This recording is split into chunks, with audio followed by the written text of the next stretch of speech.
All right, Shalom. Shalom. First and foremost, I want to give all praise, glory, and honor to Yahweh, Ba'ashem, Yahweh Shai, Ba'ashem, Rachak Kahala Yahweh, Ba'ashem, Yahweh Shai. Double honors to the elder apostles, great millstone. And salutation and much love to you, Akimater, pushing out this word in truth and sincerity.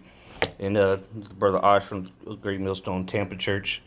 And I just want to do a quick video, Lord's willing, that's edifying, on the prophecy of us being taken out of all these lands that we've been scattered through, and the Lord Yahweh, Yahweh Shai, putting us back into that promised land that was promised unto our forefathers Abraham, Isaac, and Jacob. All right, so Lord's will, this is edifying. All right, we're gonna go ahead and start it. Just flow in the spirit here. Go in Jeremiah 16:14. Well, actually, you know what? Let me go to Second Ezra first. 15. Second Ezra chapter 15 and 10. All right, this is Second Ezra 15 and 10. It says, "Behold, my people is led as a flock to the slaughter. I will not suffer them now to dwell in the land of Egypt." All right, and we know that the children of Israel are no longer in the modern day Egypt. All right, the ancient land of Egypt, so to say. All right, that captivity was done away with. All right, and the Israelites were taken out of there by the hand of the Most High, with Moses leading them out. This Egypt is talking about the spiritual Egypt, all right, which is here in America. It says, "But I will bring them with a mighty hand and a stretched out arm, and smite Egypt with plagues as before. And I will smite all the land thereof." So there goes to show you that this is talking about the modern day Egypt, which is America, aka Babylon, aka Sodom. Okay. So this is clearly talking about the days that are to come. Okay. Where the Lord is going to deliver us as He did before. Okay. In great fashion, even greater than last time. Okay, He's going to bring the same plagues and more that He brought to Egypt. Ancient Egypt. So those same horrendous plagues that the Lord brought on Pharaoh and all the people of Egypt is going to come back here again to the modern day Egyptians, and more this time, even more. Because at least Egypt didn't get destroyed with nuclear missiles. All right. It says, verse 12, "Egypt shall mourn, and the foundation of it shall be smitten with the plague and punishment that the Most High shall bring upon it." So there you go. The Lord's bringing all this to the land. Slack it, had to get this dog out of here. But now let's jump to Jeremiah 16, because everybody knows about the ancient Egypt and the Exodus. All right, they make movies to this day about it. People are still talking about it. And you got children's books, coloring books about it, right? But you go for the majority, the most part. You ask anybody about ancient Egypt and Exodus, and Moses, they're gonna know what you're talking about. All right. Well, let's see what the scriptures say though. This is Jeremiah 16 verse 14. It says, "Therefore, behold, the days come, saith Yahweh, that it shall no more be said, Yahweh liveth, that brought up the children of Israel out of the land of Egypt. But the Lord liveth, Yahweh liveth, that brought up the children of Israel from the land of the north, and from all the lands whither He had driven them, and I will bring them again into their land, and that I gave unto their fathers." So now it's going to be talked about this new Exodus. All right, mainly it's going to be here in America, which is the land of the north, and then the deliverance that takes place around the world, wherever the elect is scattered. Okay. That's what people are going to be talking about. All right, the Exodus of the past is going to be a cakewalk. It's going to be nothing compared to what the Lord is about to bring upon America and upon this whole earth, really. All right, He's going to bring His flock out of there. Like we read in Second Ezra, it said, "My people is led like a flock to the slaughter." So He's comparing Israel, all right, as a flock. Or sheep, okay? Well, because what makes up the flock is a bunch of sheep, okay? So let's get into. Well, let's see what the That's why the Lord. Well, let's go back to Second Ezra. So make sure you read. It says, "Behold, my people was led as a flock to the slaughter." Now, who did Yahushua come for? Who did he come to wake up? That's easy. Matthew 15 and 24. This proves that the Lord only came for the children of Israel. It says Matthew 15 verse 24. But he answered and said, I am not sent but unto the lost sheep of the house of Israel. That's the lost sheep is what make up the house of or the Lord's flock. All right, that's being led to the slaughter. But now he's not going to suffer them to be in the land of Egypt anymore. All right, because the Lord is coming for his flock, his sheep, as he did before. He came to wake them up, and now he's coming to gather them.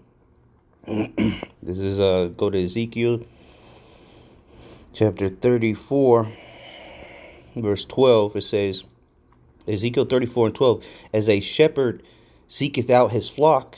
All right, so who is that shepherd? All right, who is the flock? Who is the lost sheep of the house? It said the lost sheep of the house of Israel. Okay, so we know who it's talking about. It says, as a shepherd seeketh out his flock in the day that he is among his sheep that are scattered, so they the lost sheep of the house of Israel.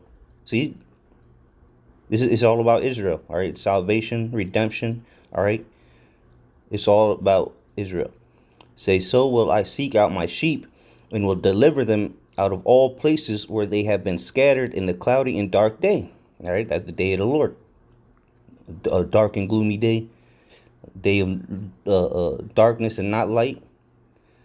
And again, remember it said in Jeremiah 16 that he was going to gather us from the land of the north and all the parts where all the lands that he scattered us to. And here's another precept to prove that.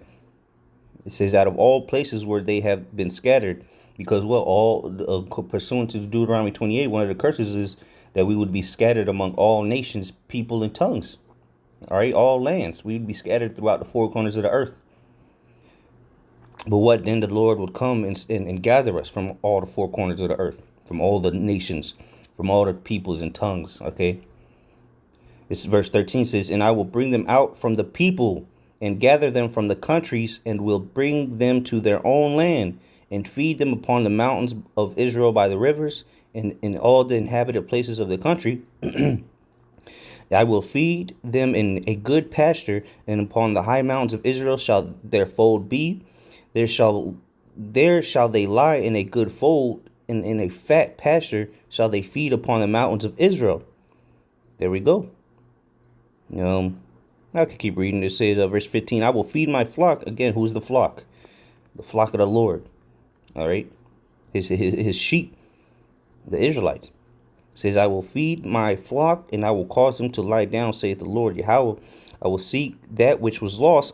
Again, what did Yahweh say in Matthew 15? The lost sheep of the house of Israel. I will seek that which was lost, and bring again that which was driven away, and I will bind up that which was broken, and will strengthen. Didn't the Lord say he's going to come with healing in his wings? So he's going to bind up that which was broken. It will strengthen that which was sick. He said, I came to heal the sick as well. And this is Old Testament, man. Why do you think Yahushua said these things? That he came not for the whole, he came for the sick. All right. He's coming with healing in his wings. It says, but I will destroy the fat and the strong. I will send them with judgment. I will feed them with judgment. So the Lord's going to take down those that have been on high and restore us into our proper position. Set us back in our land. Who? His sheep, his flock. Okay, let's go back to Jeremiah chapter 32. Jeremiah 32 and 37. It says, behold, Jeremiah 32 and 37, behold, I will gather them out of all countries whither I have driven them in mine anger and in my fury and in great wrath. So, again, the curses befell us because we disobeyed the Lord, and he was angry with us. He was furious. He brought great wrath upon us. But now he's going to return their captivity. All right. He's gonna reverse it. It says, and I will bring them again into this place, and I will cause them to dwell safely. and they shall be my people, and I will be their power. And I will give them one heart and one way, that they may fear me forever, for the good of them and of their children after them. So the Lord's going to give us one heart, meaning one mind. We're going to be all on one accord, and it's going to be the accord of Yahweh Shem Shah. We're going to be perfect in His sight. We're going to keep the law, statutes, and commandments perfectly. All right, we're going to be a righteous and perfect people, a wise and understanding people. All right, verse 40, and I will make an everlasting covenant with them, that I will not. This is talking about the new covenant that Christians like to talk about. Who is this talking about? That He's going to gather from all these countries, and that He drove them out into. Those same people He drove out and scattered is who the new covenant, or the everlasting covenant's for. The new covenant. It ain't for everybody. Everybody wasn't scattered in the anger. All right, because the Lord was angry with them. We just proved the precepts to who this is talking about, His flock, His sheep. All right. Again, it says, verse 40, and I will make an everlasting covenant with them, that I will not turn away from them to do them good, but I will put my fear in their hearts, that they shall not depart from me. So what's the beginning of knowledge is the fear of the Lord, roughly paraphrasing. So if the Lord's going to put that fear in us, then we're going to automatically just keep His commandments, because we understand what is the repercussions of disobeying Him, and that's fear of the Lord. You fear Him, therefore you're going to obey Him, okay? All right, we'll get one last precept here in the Jeremiah 23 now. Verse 7, I think. Yep, pretty much reiterating what He said in the 16th chapter. This is Jeremiah 23 and 7. It says, therefore, behold, the days come, saith Yahweh, that they shall no more say, Yahweh liveth, which brought up the children of Israel out of the land of Egypt, but Yahweh liveth, which brought up and which led the seed of the house of Israel out of the north country, and from all countries whither I had driven them, and they shall dwell in their own land. So there you go. That you can't get no more clearer than that. It said, which led the seed of the house of Israel out of the north countries. I mean, what can you say against that, man? All right. The seed, this is the salvation. All right.